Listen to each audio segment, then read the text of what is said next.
guess I'll see you in the movies. I guess I'll see you in the movies. Hello, everyone. Welcome into another episode of Chicken on a Stick, our weekly show where we review a movie that we had seen last night, a new movie that just came out. This week we're talking about Halloween Ends, just released theatrically last night, or technically today, and also streaming on Peacock. So if you haven't had Peacock, or you're going out to theaters, it is available for everybody to go and see. So this is going to be a spoiler-free review, as much as possible, because there's so much going on in this movie. It's hard to. I'm not going to say any spoilers. So let's just put it that way. I'm going to be as vague as humanly possible without trying to give anything away, because there's so much going on in this movie that it really deserves like an actual conversation involving spoilers to really kind of sift through everything that's happening. But I'm just going to give you general thoughts about the actual film and all that sort of stuff, so that you can determine if maybe you should see it this weekend or not, or skip out on it if maybe you're not a big Halloween fan.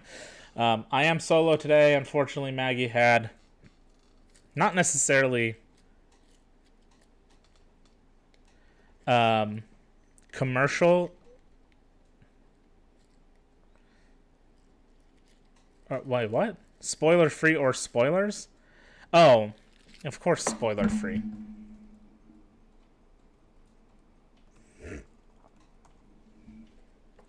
I'm solo this time. Maggie's out. Sorry, I got distracted with the chat from Nacho there.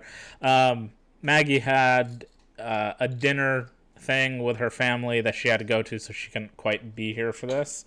So it's just me this time, which is fine. I would say she gave me her notes like she has previously whenever I had to run one on my own. But she was so busy getting ready and like doing other things and stressing about family related stuff that she gave me very quick verbal, this is what I thought, and then went out the door.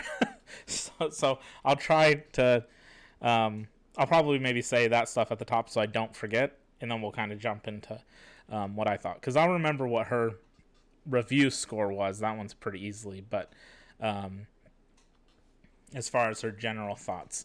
So a little bit of information about Halloween Ends. This is the final in a trilogy of movies that started in 2018 with a I don't like to call it a reboot because it's not necessarily a reboot, but maybe like a revitalization of this more or less dormant franchise of Halloween, which before 2018, I think it was 2012 that Rob Zombie did his 2 Halloween films, of which the second one is really awful. So it'd been a long time. The franchise was more or less dormant, and then all of a sudden, out of nowhere, we got 2018's Halloween, starring Jamie Lee Curtis coming back as Laurie Strode, and it was wrote by David Gordon Green and Danny McBride, which it always cracks me up that Danny McBride wrote this, because if you know him, you might know him as an actor. He was in he's been mostly comedy stuff, like Eastbound and Down, Tropic Thunder. What else has he been? He's just been in a lot of stuff. He's a big comedic guy all over the place. This is the end. He plays the guy who like drives the school bus, and Channing Tatum's his little gimp. That part's always hilarious. So 2018 more or less revitalized this franchise, kind of breathed new life into it. 2018's Halloween is a very, in my opinion, very good film. It does a great job of both honoring the original Halloween from 1978 while also sort of, moving the franchise to a more modern slasher horror kind of thing. It doesn't like reinvent the wheel or anything, but this was the first movie, keep in mind, that also is bringing back this legacy character of Laurie Strode, who survived the original one 7 years prior. That other films have since tried to rip off. Most recent example is this year, 2022's Texas Chainsaw Massacre did the same thing in trying to bring back a character from the original Texas Chainsaw Massacre who has been dealing with, I've been haunted by this event that happened to me when I was a teenager my whole life, and I've been searching for this guy, and I'm ready for him, and blah, blah, blah. except the Texas Chainsaw Massacre movie sucked ass. So the 2018 Halloween was a great one, very good. That was followed up by 2020s, or maybe 2021, whatever. It was Halloween Kills, which was divisive. I don't even know if I'd necessarily say divisive. A lot of people did not like Halloween Kills. I very famously do enjoy Halloween Kills. I think while the plot and sort of structure of that movie, everything dealing with the hospital, the fact that they more or less sidelined Laurie Strode for the entire movie, and then this like the whole mob thing that a lot of people don't like, isn't great, but like I get what they're kind of go for. The movie does very much feel like a middle piece to a story, and it brings up a few things that are pretty interesting. That it was fun, but what Halloween Kills does for me that I think works really well is Myers absolutely goes ham on Haddonfield and murders the shit out of a bunch of people in that movie with some of the coolest, if not like the most unintentional and kind of wacky death scenes in any of these movies. I mean, for me, it's definitely a top 5 kill. I don't know the character's name, but she's the wife who's dressed up like a nurse, and she goes and she's shooting at Myers, and he kicks the car door open, and it hits her gun pointed back at her, and she shoots herself in the head. That is one of my favorite all-time kills in this whole franchise. It's just so, it's almost like dumb, but it's also like the most baller move Michael Myers has ever done in his life. Just to be like, you are such a non-threat to me. I literally just kicked a door open and you killed yourself, which is hilarious. And then finally we get Halloween Ends. Now all 3 of these movies were wrote by David Gordon Green and Danny McBride, and each one they had a writing partner. That changed between all the films. Halloween Ends has 2 additional writers, Chris Bernier and Paul Brad Logan. How much they added to it or changed things or whatever, who knows. But mostly at the helm was David Gordon Green, all 3 movies, as well as Danny McBride in the writing department. This film does bring back, again, some of the people who've been throughout these 3 movies. Jamie Lee Curtis, Andy Matichak, I don't know how to pronounce her last name, Matichak, I think, as Allison Nielsen, who's Laurie Strode's granddaughter. And then I forget the other guy's name. Hold on, what's the other guy's name? Let me see real quick. Will Patton as Frank Hawkins, who has been in that movie. Oh, look at that. Maggie sent me her list of pros and cons for the movie, so I do have those. So those 3 are basically the 3 that really go between Halloween 2018 to Halloween Ends, with a couple other small people kind of showing up here and there, but nobody as big as those 3 really is in throughout the franchise. And now to kind of go into what we usually start with, which is going to be reading the synopsis based from what Google says and seeing if it is at all accurate.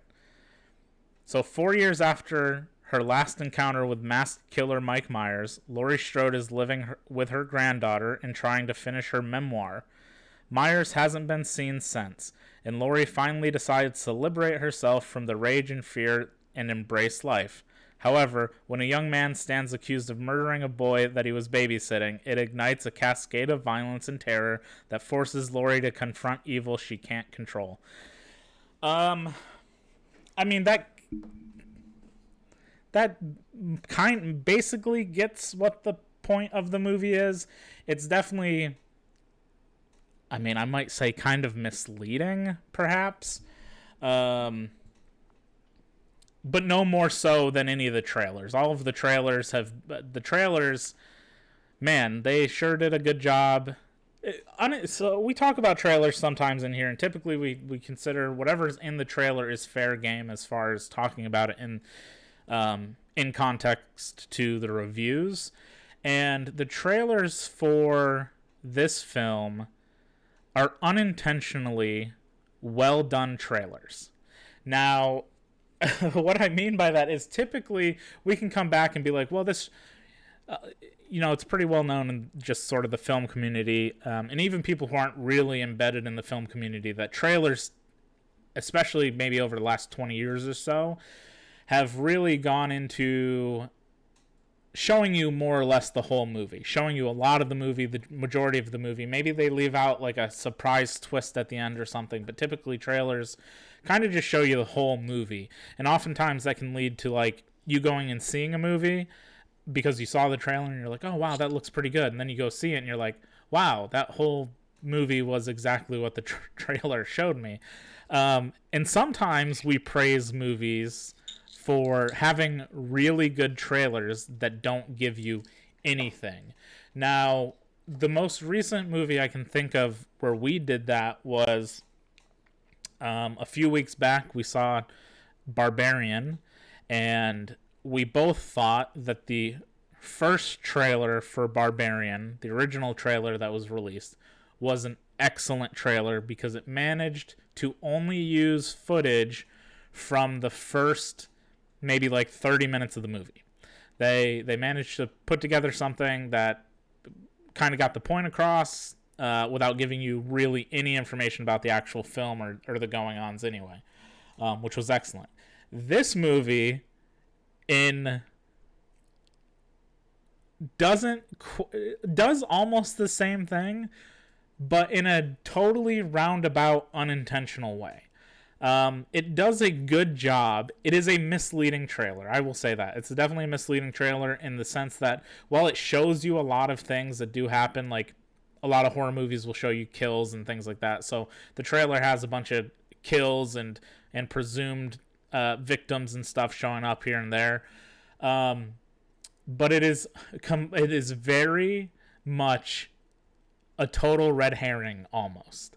And that'll make sense to anybody who, even if you don't watch trailers, if you've watched the film and then you go back and watch the trailer, you'll see that the trailer is sort of pushing this narrative that the movie doesn't actually like take, which is an interesting way to do it, to sell it. It would almost be like false advertising almost. You're selling the movie on this one premise with this trailer, and then you go and watch the movie and it's almost completely different, which is sort of hilarious to think about. But that's, not really here or there. You either watch trailers or you don't watch trailers. It doesn't really matter. So to jump into the movie, I'm actually going to go with just Maggie's quick things because she sent me a little text message with her pros and cons, and then her reviews. I'm going to save the review towards the end whenever I give my review, but I will go over her pros and cons since they're just short little things. So Maggie, for Halloween Ends, Maggie's cons are there is an eyeball scene. I will elaborate and say it's a pretty tame eyeball scene. It's not, I mean, she doesn't like eyeballs, period. So anything doing an eyeball, like the camera could zoom in on somebody's eye blinking and she'd probably hate it. But there is, like in many of these films, horror films, something with the eyeball at some point. Her other con is weird direction, which I'll elaborate a little bit on that. Her pros, the movie did make her jump a number of times, so it gave her little jump scares. I want to say that maybe there's sitting next to her, there's probably 2 or 3 times that she had like big jumps from, some jump scares and things happening. And then her other pro was that she loves Jamie Lee Curtis. So those are her pros and cons for the movies. Her rating system always very famously will tell you that there is an eyeball thing, so be warned. Although I'll say I think it's a very, very tame eyeball thing in comparison to other eyeball things that she usually goes with. Now to kind of jump into the actual movie and talk about the movie, as much as, again, it's probably going to be really vague, but this is, sometimes you watch a movie and it's hard to really speak of the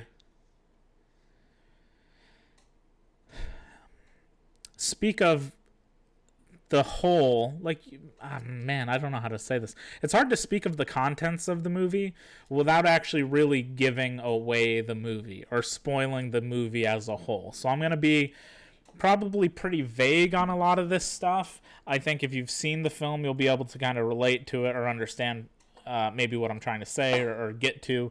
But for those who haven't seen it, to try and just get an idea of if you should see it or not, I'm gonna try and be as spoiler free as possible. So again, things that are in trailers are pretty safe game, but again, I think the trailer does a unintentionally good job of not showing very much. So even if I mention something from the trailer, I don't think it's gonna spoil or give away much of anything. So Halloween Ends picks up 4 years after the events of Halloween 2018 and Halloween Kills. For those who are unaware or maybe didn't remember, Halloween 2018 and Halloween Kills take place in the same night. It's one continuous story. At the end of Halloween Kills, Mike Myers had killed, he killed a number of people, a whole a shit ton of people that night. But he kills Laurie Strode's daughter, played by Judy Greer, who super underrated actress, if you ask me. And he vanishes. He seemingly comes back to Haddonfield, gets back to his childhood home, stares out the window for like 5 minutes, and then says, "All right, that's all I've ever wanted to do," and leaves. So 4 years have passed. No sign of Mike Myers. And Laurie Strode has more or less moved on with her life, which almost seems completely weird, and it doesn't feel like necessarily the same character that was developed in 2018 in Halloween Kills, because in 2018 it's a weird character development. Like, it almost makes sense, but it's a weird character development that this is where we find Laurie at the start of the film, is that she's attempting to move on, to have this life where she has a connection with her granddaughter and a pseudo-normal life, not knowing where Mike Myers is. Whereas in 2018's Halloween, it had been 40 years since the night that Mike had killed 3 of her friends, and then one random farm hand guy when he escaped from the psych hospital at first. And over those 40 years, even though she knew where he was locked up, he was in a hospital for 40 years. She was so traumatized by the event that it ruined her relationship with her daughter, and so much so that CPS got involved and took her daughter away from her.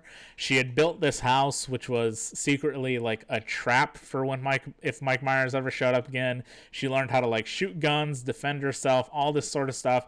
And it's so weird to think that, and I guess what they were trying to go for is her daughter was killed at the end of Halloween Kills, so she's decided to change her life because the fear and hate that she had for those 40 years that ruined her relationship with her daughter, she doesn't want the same thing to happen with her granddaughter, so she's gonna turn it around or something. That must be what they're going for, but it almost just feels out of character in the way that it's so almost an immediate turnaround to be well, you don't know where the guy is now. Why are you so okay with you're just I'm just gonna live my life and go grocery shopping and bake apple pies or whatever and be pretend nothing ever happened, I suppose. And so that's kind of where we find Laurie. The very beginning of the film, like the synopsis said, she's just kind of trying to live a pseudo-normal life with her granddaughter, and get past everything. And Mike Myers hasn't been seen for 4 years at this point.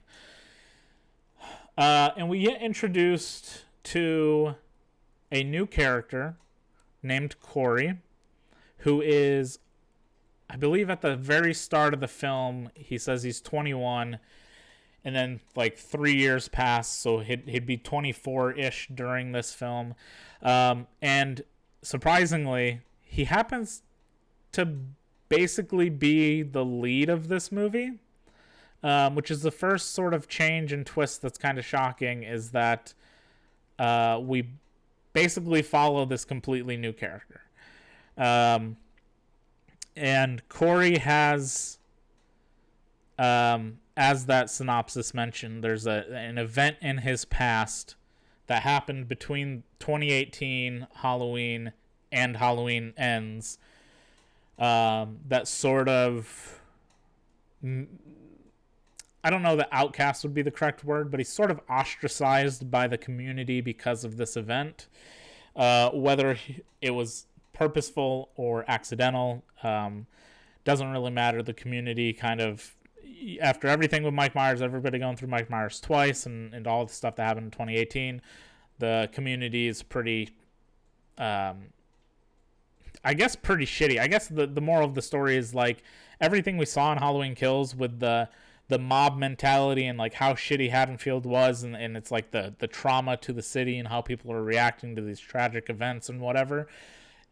I guess that's supposed to be carried on in this to show that the city, or the citizens of Haddonfield have, because Mike Myers hasn't been stopped or found or whatever, haven't let go of this, like, fear and anger towards him, and it's kind of spread into all sorts of other things. I guess is what's kind of going on there. And basically, so Corey's more or less our lead in this film, with Laurie kind of taking a backseat, although she's not complete. I wouldn't call her sidelined like I would in Kills. In the Kills, she was stuck at the hospital for the entire movie, which is, she didn't really do much of anything. In this one, she's definitely more of a, again, her character, it seems weird for her character to be wrote the way that she is, but she also takes sort of a backseat and is more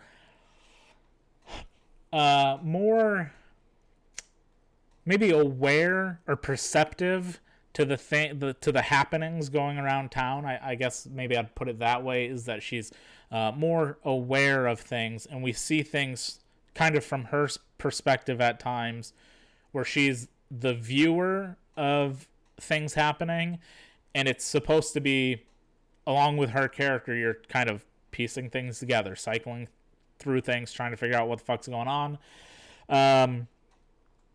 So that's weird. Anyway, and then eventually it's a Halloween movie, so killings have to start taking place, and Mike Myers is around.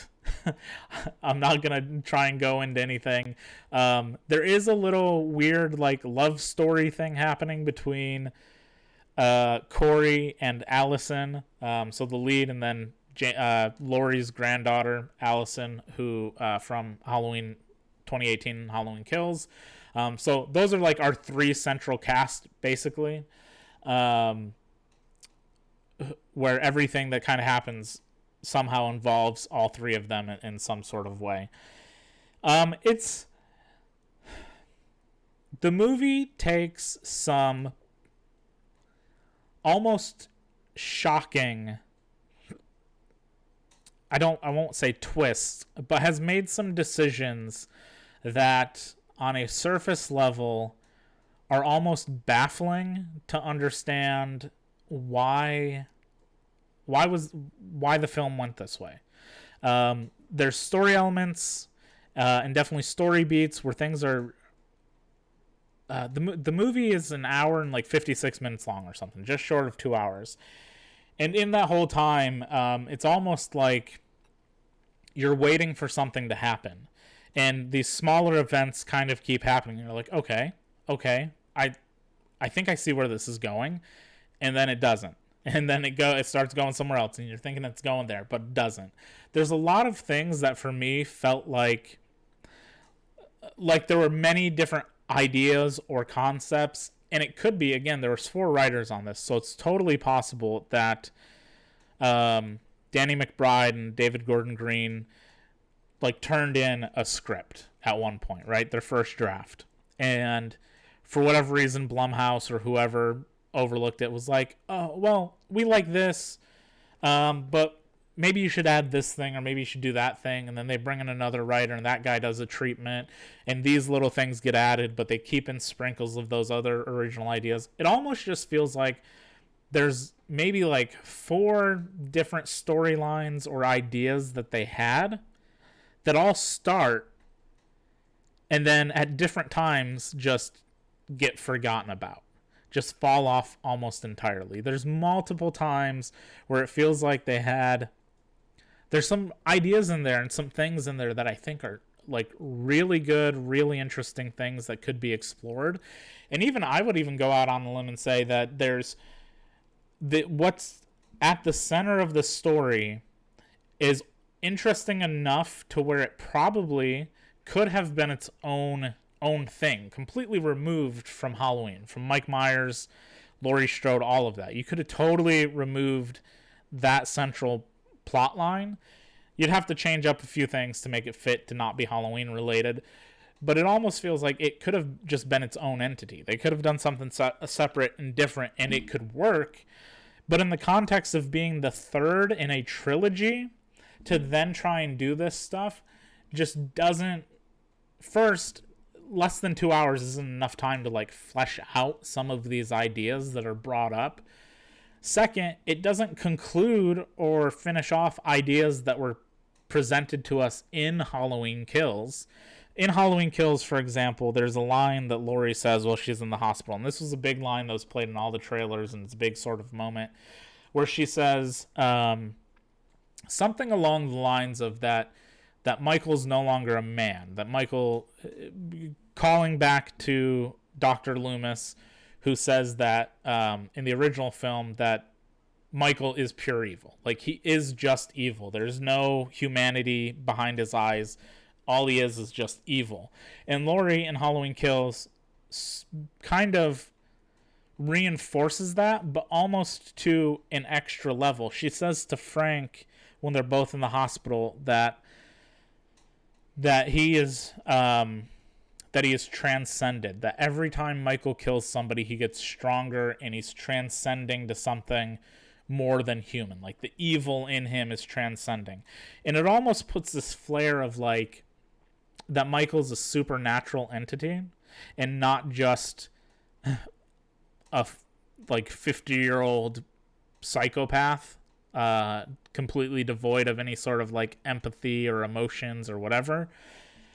And the film in Halloween Kills, I feel like it doesn't outright go, yes, he is supernatural. It almost sort of reinforces what Laurie says in that scene, because towards the end of the film, when the town kind of gets the jump on Michael, led by Tommy, and there's like 10 of them there, and they're all beating the shit out of Michael, and they knock him down, and they stab him, and they do all this shit, and he's on the ground, and Laurie says that line about every time he kills somebody he gets stronger, and then he all of a sudden just like out of nowhere seems to get revitalized, starts killing all those people, doesn't give a shit that he's being stabbed or shot at or anything. And then obviously we've seen him be shot multiple times in the past and all this stuff, and he just doesn't seem to care. So it's like the movie almost reinforces what Laurie says, and then, of course, that's like right at the end of Halloween Kills. So the movie almost immediately ends after saying that. So you're almost thinking, or at least in my brain, I'm thinking, okay, so maybe Michael is supposed to be like evil incarnate, or evil is like, you know, an entity. They've just kind of named it evil. So he is like this supernatural being, more than a human sort of being. And it feels like in Ends, there are moments where the film almost wants to go that way, or almost wants to go with these few other ideas that they have, but nothing's ever concluded. It's almost ironic that the film is called Halloween Ends, and then it starts many different ideas, and none of them get an ending. Like, none of them get a substantial sort of ending. While the movie does, I'll say this isn't a really spoiler. The movie does, like, obviously the movie ends, right? It's 2 hours long. It ends at some point. there is a conclusion to the story that is a definitive ending. So the title of Halloween Ends and the promise of like this is a trilogy seems to be the case. Unlike Halloween Kills, which was very much left open and it very much felt like a middle film in a trilogy, it felt like a middle part. This one does come off, it does feel like a conclusion at the end of the day. It does, while it opens up and brings in all of these fucking ideas which just feel just completely misplaced for the most part, it still does conclude in a way that maybe not everybody's going to be necessarily happy with, but it does deliver on the promise of being an end, I guess is the best way to say it.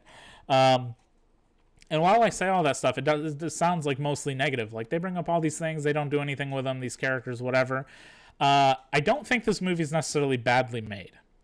And while this film series isn't on the same level of, say, Star Wars, similar to The Last Jedi, we'll bring up The Last Jedi here. So The Last Jedi being like the most divisive Star Wars movie ever. And not Rise of Skywalker, whatever the very, very last one was that most people just downright don't like, whatever. Rise of Skywalker, Rian Johnson's movie, is definitely the most divisive in that it went for things that a lot of people wouldn't have expected. It definitely changed and had weird writing for characters like Luke Skywalker and whatnot. And I'm not here to like get into everything Star Wars related. I stand by that. I do understand that Rise of Jedi, or whatever the hell it's called, is a divisive film. I still think that it both has some of the best Star Wars ever and some of the worst Star Wars ever at the same time. It's very much a mixed basket when it comes to like what exactly is in there. And this film feels almost like the same thing. Like, it's hard to say that I would never say Halloween Ends is a bad film. It's actually a very well-made film, and there's some really interesting, good concepts happening in the film, with good acting, all around. Well, maybe not all around, but from our central three people of our cast, there's great acting. Corey, the new character, is a very compelling character. He's very interesting. There's a lot kind of going on there that's very interesting. But the part that lets this down is that everything they're trying to say or do in this film is stuck in the trappings of it being a Halloween film. It's almost, I don't know what I'd say. It's almost like they're very clearly trying to make a Halloween film, but it being a Halloween film is what lets it down the most, because there's a lot of interesting concepts and good ideas here that, like I said, remove it from Halloween and you might have had like a cool, interesting new IP that people would have got behind. But because it's stuck inside of Halloween, it fails at being a Halloween movie, if that even makes any sort of sense. It's so crazy. This movie is such a weird one that I do think it's on Peacock, so I plan on rewatching it. I might even do it tonight. I might even give it a rewatch tonight since Maggie's not here. But it's such a strange film. The directing is fine. David Gordon Green does the same as he did with the other ones. It looks good. There's some cool stuff happening in it. But the plot, the writing, the script, I mean, I don't know where you'd pin like blame. Again, I think there's great ideas, great concepts, good new character. It's not a Halloween film. It's so strange. I mean, it is a Halloween film, but like, okay, let me like compose. The thing to end it with is just that as a Halloween film, this doesn't quite stack up to the previous two. I think the original Halloween 1978 is basically flawless, right? Even watching it now, there is things in it that, you know, is made in the late 70s, so it's a product of its time. There's things and parts in there that are a little goofy and whatever, but the movie is still great, and there's great like tension build up and everything, and then Myers does feel creepy and whatnot. The 2018 film, having just watched it Tuesday night, I think does a lot of the same stuff really well. And having Laurie come back as like this super paranoid but overly prepared for Michael and Case character is amazing and works super well and is just totally badass. I love it. Halloween Kills, I realize is like a very middle film, but I still enjoy the hell out of it. It's some of the best Michael Myers being Michael Myers ever. It just going absolutely off on everybody, murdering the shit out of people. Some of the funnest, coolest kills. The stuff in the hospital and the mob stuff is not great, but it's not terrible. It's not like a deal breaker for me. It is what it is. Again, it feels like a middle portion to a trilogy. Halloween Ends is a different beast entirely. While it does have a conclusion, and I'm pretty fine with the conclusion. Okay, that was weird. Everything just dropped for a minute, but basically in the middle of what I was saying is just that I think Halloween Ends, it's a competent enough finale to this trilogy, but I think it's going to be very divisive. A lot of people are not going to like it. I think it fails on the level of, I guess, more for like the fandom, I suppose. But there's things in there that are just fun and interesting concepts that just don't do a great job when they're kind of actually put on the screen. So it'll be interesting to see what the legacy or legacy of this ends up being. Outside of that, I have said to a couple people that I think I want to have some sort of like spoiler discussion about this film and kind of really go into detail and talk with other people who've seen it about these concepts and ideas and everything that sort of happened. So that might be something. I might try and reach out to some of them and see if any of them would be down, or when would a good time for that to be. So to kind of wrap everything up, because I've just sort of talked in circles for a very long time about random nonsense. To go back to Maggie, her rating for this film, after her pros and cons, was a 6 out of 10 knives. She could possibly watch it again, but it isn't on her list of must-sees. So take that as a... if you want to go out and see it in theaters, you can, but it's available on Peacock, so if you have Peacock, watch it at home. My rating isn't too different from hers. I would give it a 2.5 out of 5, which is a 5 out of 10. So 5 out of 10, just one slightly lower than hers. I think it's a good movie overall. Like, it's a well-made movie with good characters. Some the deaths in this movie I feel are maybe a step down from Kills. But they're fine. They're like your run-of-the-mill, serviceable Halloween-type kills. The acting and everything is good in it. I just think the part that really hurts it is I appreciate what it was going for, and I do think it was ballsy of them to do this, but I think that's what hurts the film. Because, again, like I said, it's cool ideas, good concepts, interesting, intriguing stuff, but because it's a Halloween film, because it's trapped in this Mike Myers, Laurie Strode universe and world and storyline, it hurts it overall. So it'll be interesting to see what it ends up being. I know currently it's reviewing worse than that. It's got like a 40-ish% like Rotten Tomatoes score, which means people are rating it even lower than we are. And I've seen some people say they really loved it and then gave it like a 7, which I don't know. A 7 out of 10 I wouldn't really say is like you absolutely loved it. I think it's the worst of the 3 from this trilogy, I do think it's the 2018 Halloween Kills and Halloween Ends, conveniently 1, 2, 3 order. Yeah, I don't think it's something you have to rush out and see in theaters unless you absolutely want to see it in theaters. Just watch it at home on Peacock if you have Peacock, or maybe a friend has Peacock or something, or whatever it's streaming on. So yeah, I don't think you should run out and see it. Unfortunately, it gives a conclusion, and I think it's a decent enough conclusion to everything, especially since Jamie Lee Curtis, I guess, has said that she's not coming back to the role at any time. So while it's not the best ending, it's definitely better than what happened in Halloween Resurrections. It was fine. It was fine. I think it's going to be divisive among fans, which is unfortunate. Because, again, there's cool ideas, just very poor execution all around, basically. So, that is what it is. Now,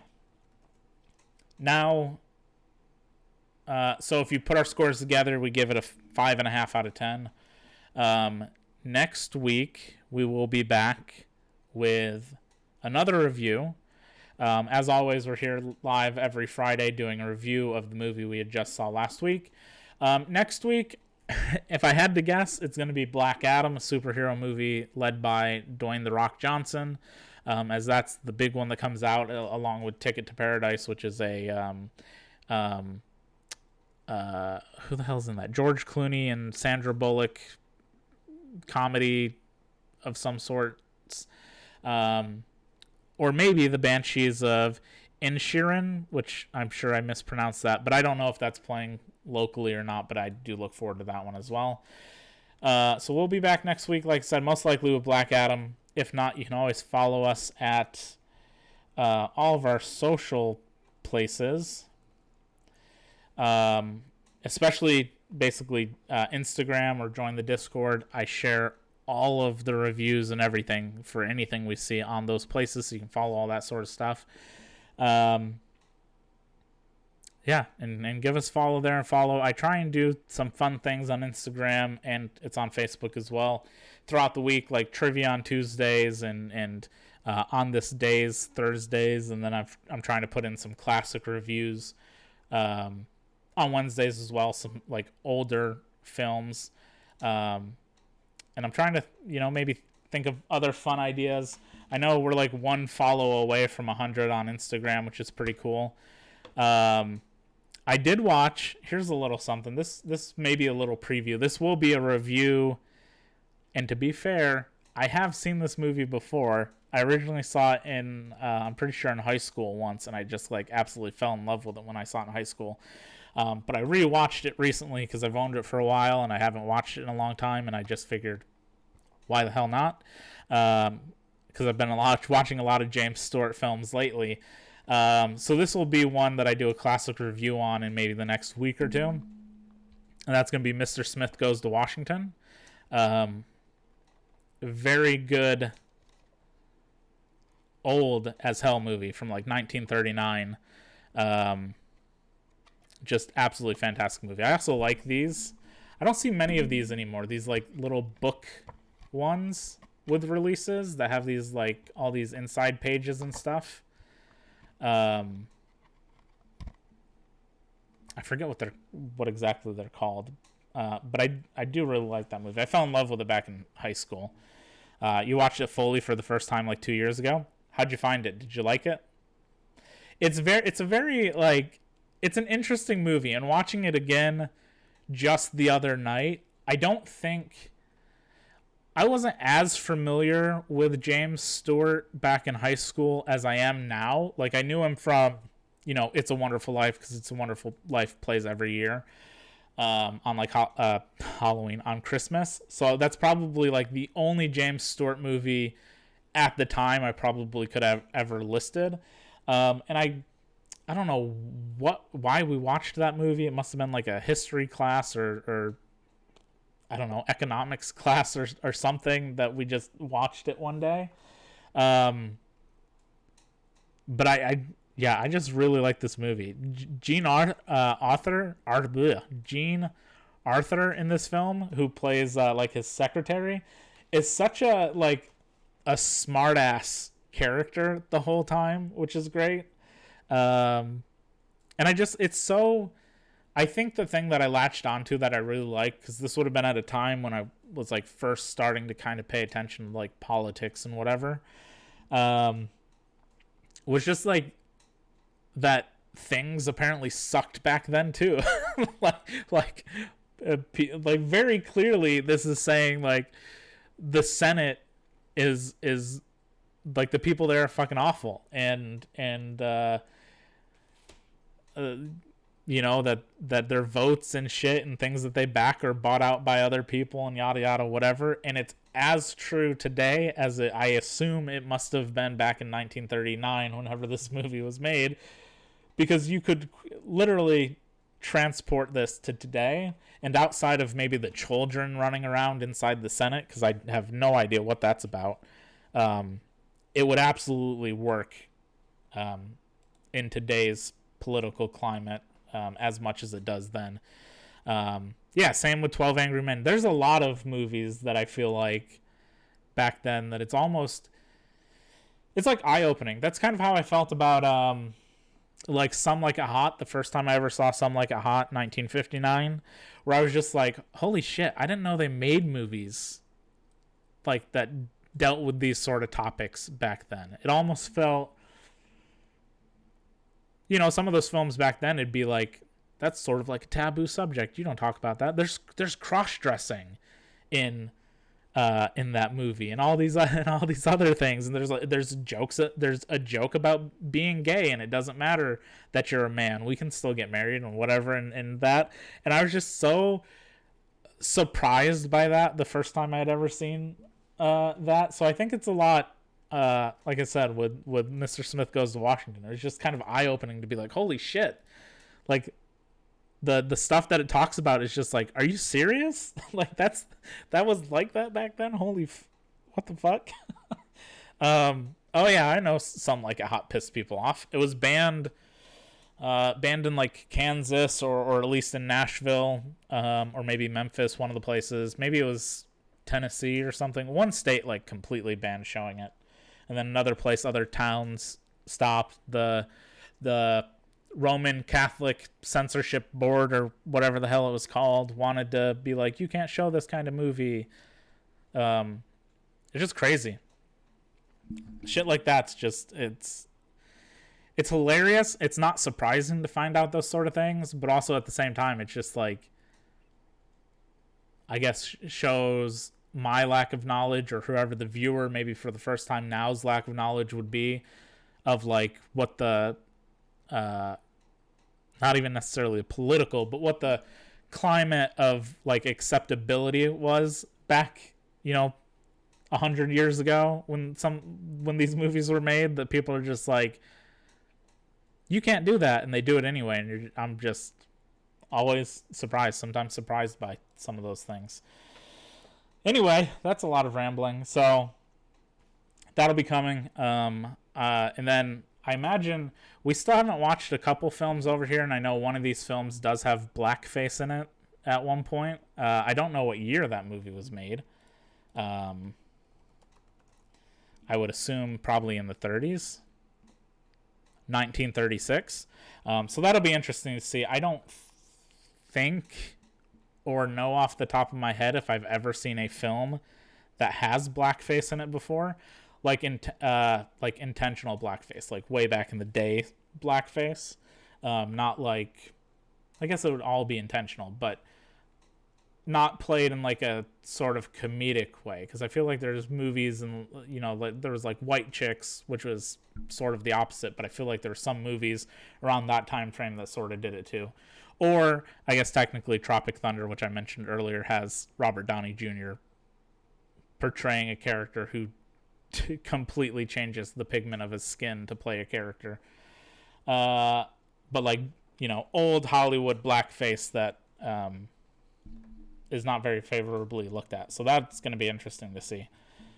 And then we have a couple other old ones on there too. And then because Nacho mentioned that Criterion had its sale the other day, a flash sale that they were doing, I bought 6 films off of that. Was it 6 films? Or was it? I think it was 6 movies.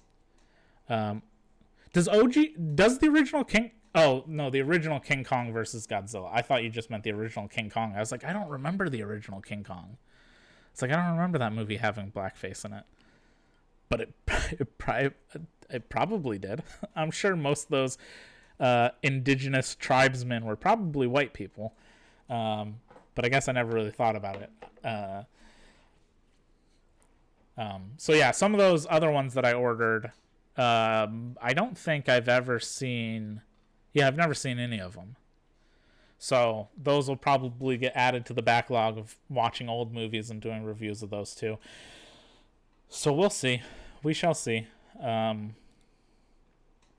We shall see what's happening. I've got so many ideas of things I want to do and try and whatever. And one of them, and I'm going to talk to Maggie and see if she wants to do this, is I've talked about it before, sort of like a book club or like a movie club thing.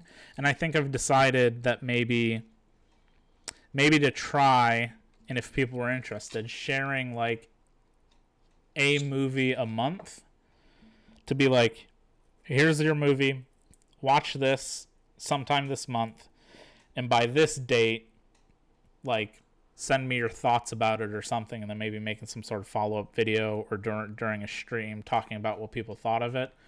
And the reason I was thinking about doing it coming up in November was because, and it doesn't release until late November, which is kind of upsetting, but it doesn't necessarily have to be this release.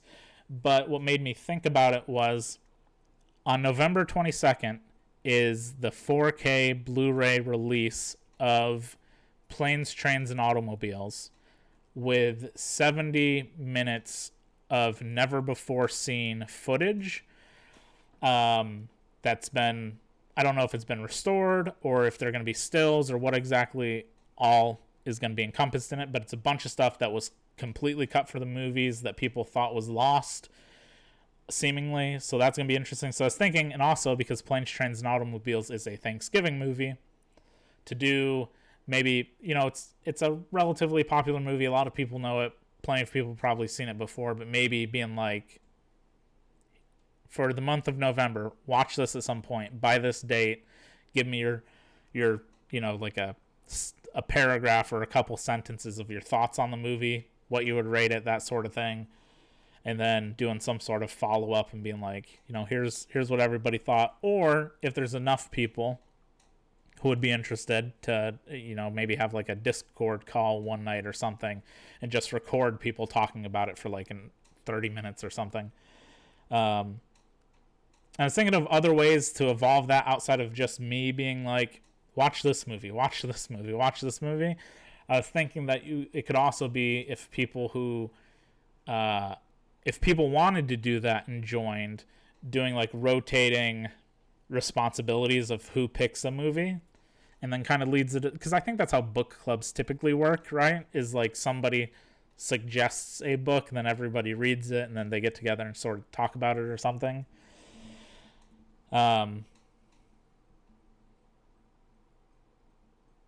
But yeah, I was thinking something like that. Maybe not necessarily a raffle, but like if people were like subscribed, it could sort of round robin go to people.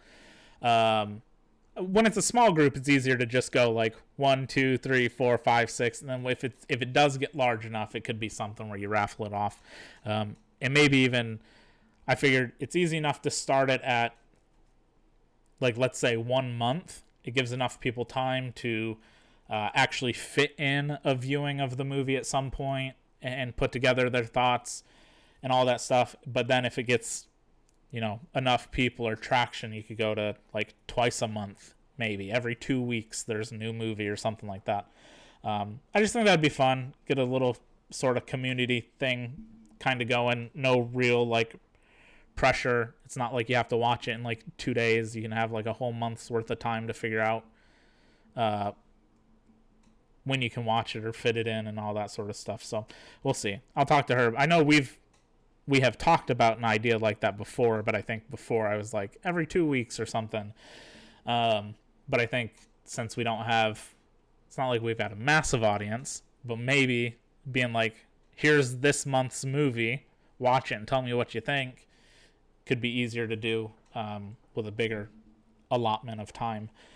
So that'll be fun. I'll maybe put something together for that and figure it out.